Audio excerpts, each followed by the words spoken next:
understand the value that an outside third party is willing to pay will have nothing to do with the emotional time and years spent on building that company from scratch. All they care about is what have you built, not what it took to build it.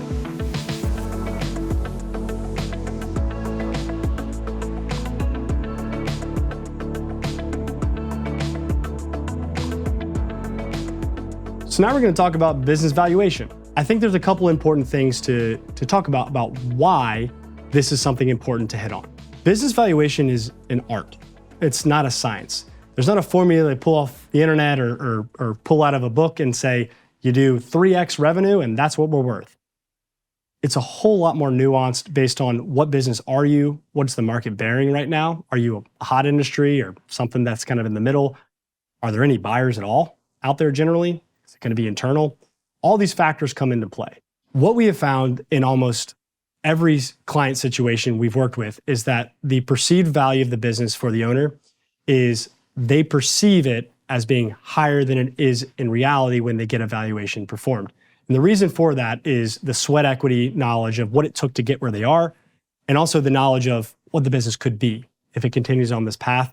So, what we hear often said is, I would not be willing to sell it for less than X. However, the valuation may say it's X divided by 2 is where it currently is. So the reason this matters is doing a valuation on a regular cadence and annually or on a very regular basis is going to let you understand this is where the valuation currently stands.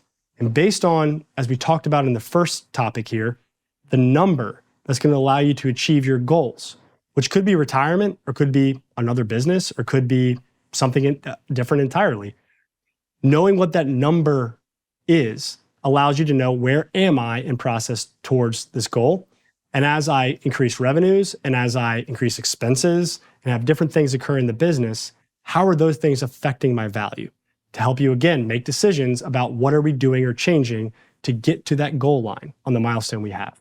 So while there is a lot more information around the specifics of valuations and how they work and why you may use one type of valuation versus another, in different situations in business where you need a valuation, like selling equity, you're going to need to know what it's worth to bring another key person or another partner into the business.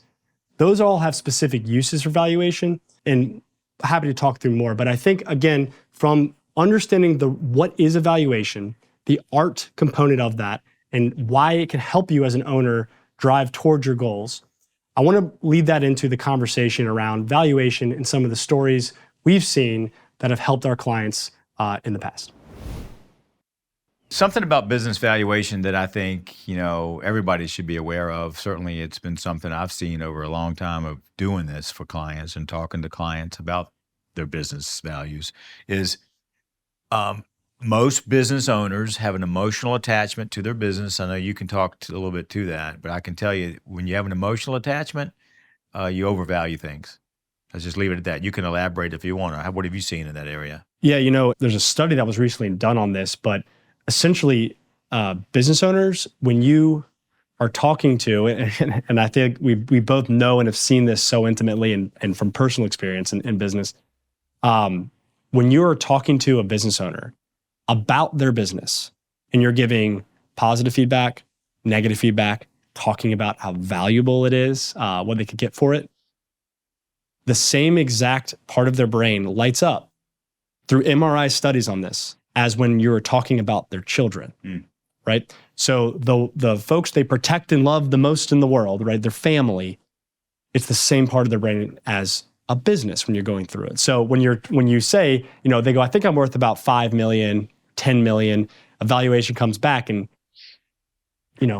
based on the numbers here, you're worth about 3. That doesn't sit very well, right? So knowing that early and the reasons why and how you can get from 3 to 10 is important. The valuation is important. It's one of the subjects that I can tell you many of our clients ask about. A lot of the people that we do workshops for in various educational settings ask how to get valuations done.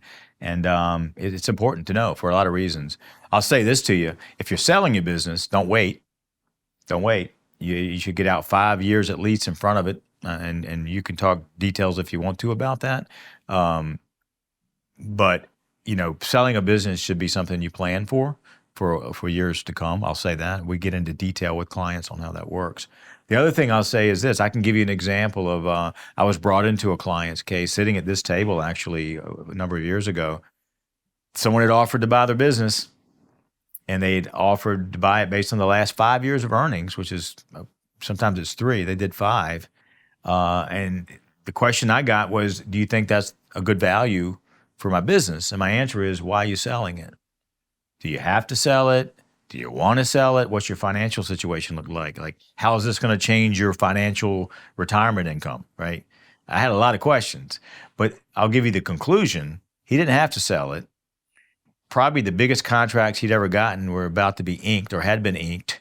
They were going to impact his earnings over the next 5 years, a lot more than his earnings over the last 5 years. And in a nutshell, we worked together. So he negotiated a different price, I'd say 70 to 80% more than they had offered, because the next 5 years were a lot more lucrative than the last. And he just hadn't thought through that very well. But the numbers did speak for themselves and helped him. So the value of a business matters, and also understanding how the value can be calculated and how the value changes matters as well. And I think in that example, one thing that resonates is, had he been understanding his valuation and the metrics and the reasons behind why the valuation what it was, it probably would have made more immediate sense to him with the new contracts coming in, how much that would affect future value. It would have been apparent. We need to discuss this in the deal.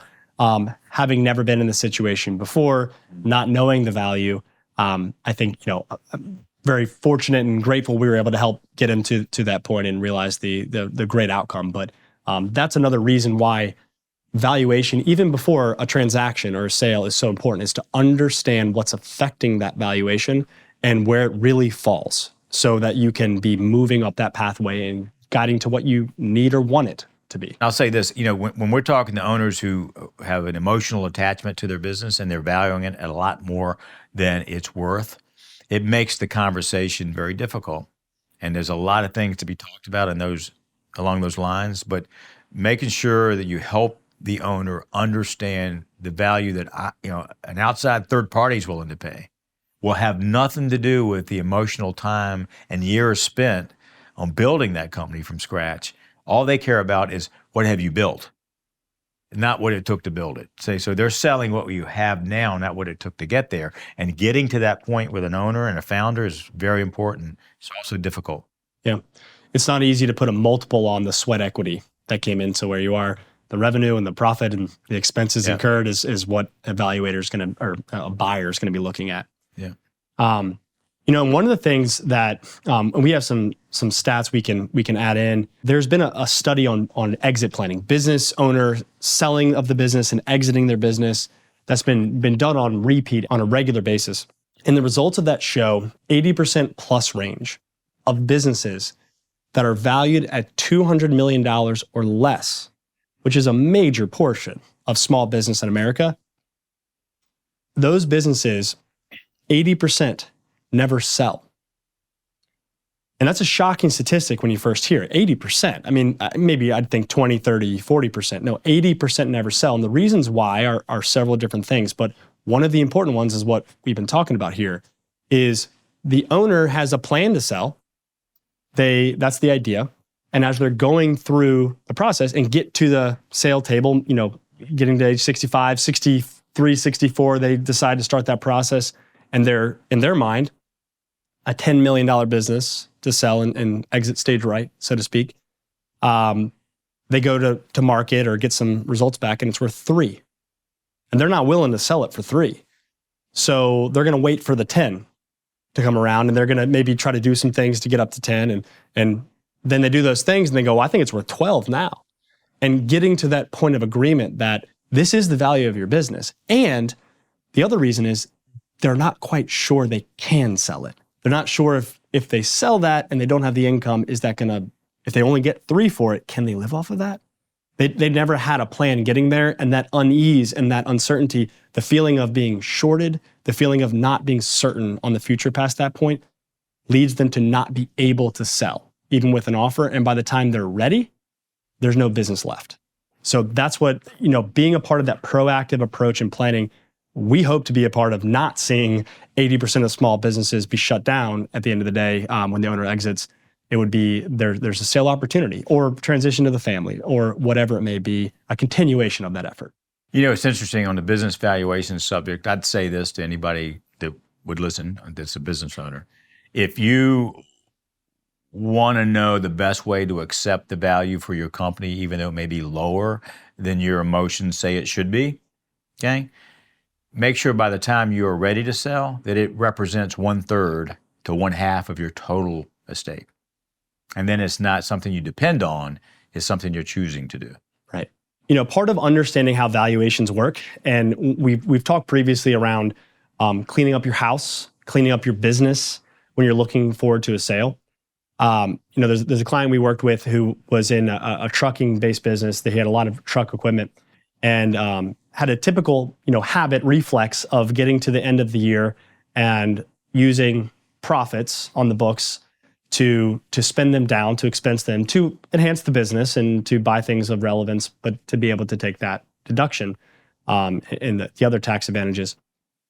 So we got to the end of a year. We had worked through the planning that he was planning to sell within 3 years. Had some targeted strategic buyers that he thought he was going to be going to.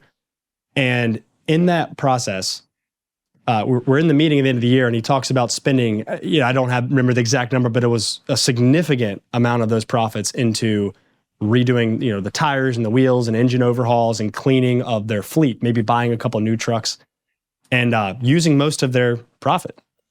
And the question from us was, wait, do you need those things? Like the fleet needs that to operate well and maintain revenue? No, I just want to spend down money. Understanding how a valuation's done and looking at the earnings and the profitability and having those numbers baked into your financials, the optics of spending that down is going to create a hurdle to try to overcome with a future buyer to explain that I didn't have to do that and we're going to add that back in to this agreement versus leaving it on your balance sheet and showing that we did not have to do that through that year. And so those type of small little nuanced decisions about habits versus the game's changing. I'm moving towards an exit and being smart and intentional about cleaning up everything you're doing to align with that to maximize value is critical. So it was a great opportunity to be able to work with that client and make sure they took advantage of that. So, if I'm going to sell my company and I'm talking to someone like you, I want to get out in front of it, make some good decisions, work with a CPA maybe, and maybe if you have a 5-year runway, take it. 3, certainly. 10's even better. So if you're thinking of selling and you know when, let's get out ahead of it, right? Yeah. One question that I've been asked a lot, and I have my thoughts on it. I always lean on wisdom as well as knowledge, perhaps. But if someone were to ask you, how far in advance of a sale, of an exit of my business, should I be doing planning? And I'm going to, for my own sake, I'm going to qualify this to say, for one client, they're planning on an internal key person or family transition sale. And for the other client, they're planning to sell third party.